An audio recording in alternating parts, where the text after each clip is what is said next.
Sri Lanka has had decades of tensions, discrimination, violence, and this predates the conflict, the war, which commenced in 1983. And in 2009, the war came to a brutal end in May 2009. And in a few weeks, we actually marked 10 years since the end of the war. But the discrimination, the targeting, and the ethnic tensions have been there for decades. This was most evident during the war, but this has continued post-war as well. So it was on ethnic lines for several decades, but now we see tensions, threats, violence on the religious lines as well. And largely the religious minorities coming under severe attack, financial, economic interests of minorities coming under attack. So there's been several businesses also attacked. But unfortunately, as I said, the violence, the impunity has continued because there has been very limited action to hold the perpetrators to account. And successive governments, not just the present government, successive governments have promised action, promised to address the ethnic question, promised a political solution, promised accountability, truth, but nothing has really materialized.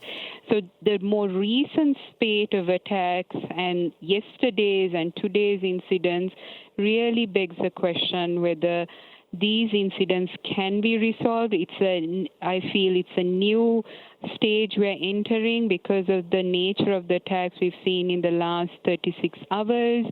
So many, many more questions than answers at the present moment. And can you talk about the shutting down of social media, Bhavani, the history of the use of this media? The government shut down WhatsApp, it shut down Facebook, and a number of other platforms. Why? So even in March 2018, the government shut down certain platforms. So as we speak, WhatsApp, Facebook, Viber, several others are not accessible for those living in Sri Lanka.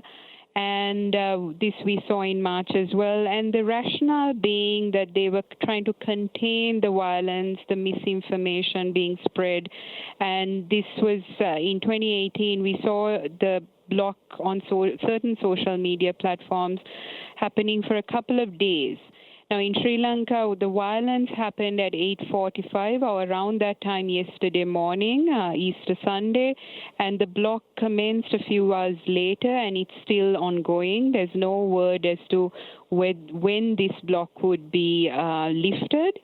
So the rationale from the government is that they need to monitor, they need to contain violence, they don't want to spread hate and misinformation. So we will have to see how this is going to play out.